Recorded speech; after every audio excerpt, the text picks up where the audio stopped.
Yeah, it's like the multiverse is a good story. Like I get it, like it's a great story and all that.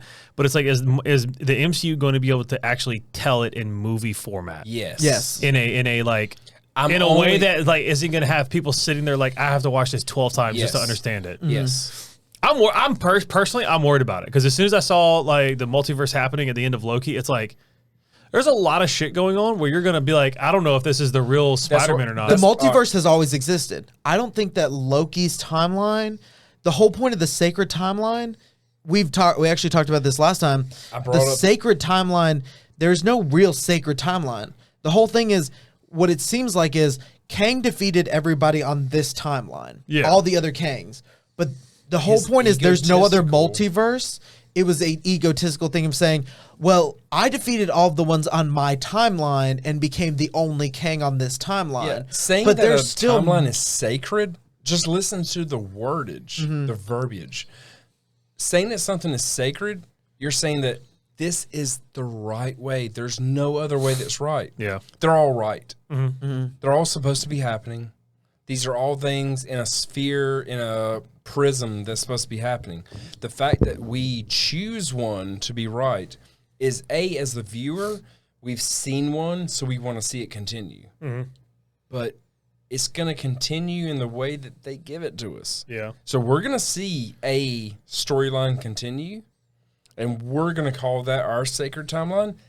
Why should we listen to He Who Remains, who's been around for millions of years and has manipulated in the worst way?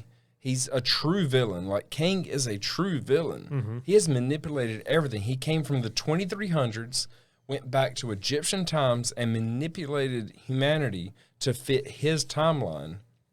And he told us, this is a sacred timeline. This is how it's supposed to be.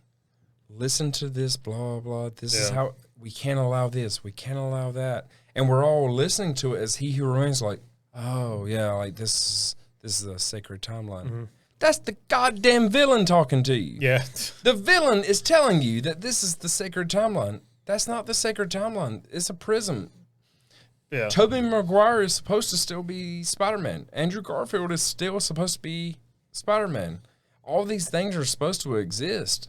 And in their own multiverse, they do exist. And they are, if you live there, wouldn't you call it your sacred timeline? Yeah, but I'm not talking about like that. I'm just talking about how well is the MCU going to be able to actually portray it in a movie, whereas it's not the whole time you're sitting there trying to explain to them like this is this is that because there's going to be parts that happen where there's no explaining. That's a great point. Yeah, here's how I'm excited and worried at the same time. So I've been talking to Kevo, but the thing is, even through all my discussions with Kevo, I can't tell you how it's going to come out, but I can tell you this. I read the Infinity Gauntlet a long time ago, and it's brilliant. Like 30 years ago. Galaxy far, far away, long ago. I read it in the late 90s. It was from the 80s. Yeah. I read it in the 90s. The Infinity Gauntlet was brilliant, but they did a much better job of it. Yeah, because the whole point of killing everybody was just so he could impress Lady Death. Like the parts I didn't like about it are parts that they couldn't help. They couldn't make Wolverine because they didn't own Wolverine. They couldn't make Wolverine jump at him and make him into like flexible, blah, blah. So they did something similar with Drax. Yeah. Like they had to change Infinity Gauntlet because they didn't own certain properties. It was supposed to be Silver Surfer that crashed into the Doctor Strange's house. Yeah, I've looked all that up because I was doing all the research on it. It wasn't supposed to be Hulk. Like they had to change things because they didn't own properties. So they changed what they had to change. But think about it real quick. If in the MCU, Thanos was doing all of this, not because resources were draining up, which is a very real issue that we feel because we are consuming more than we make on this earth. Like, that's something that we feel.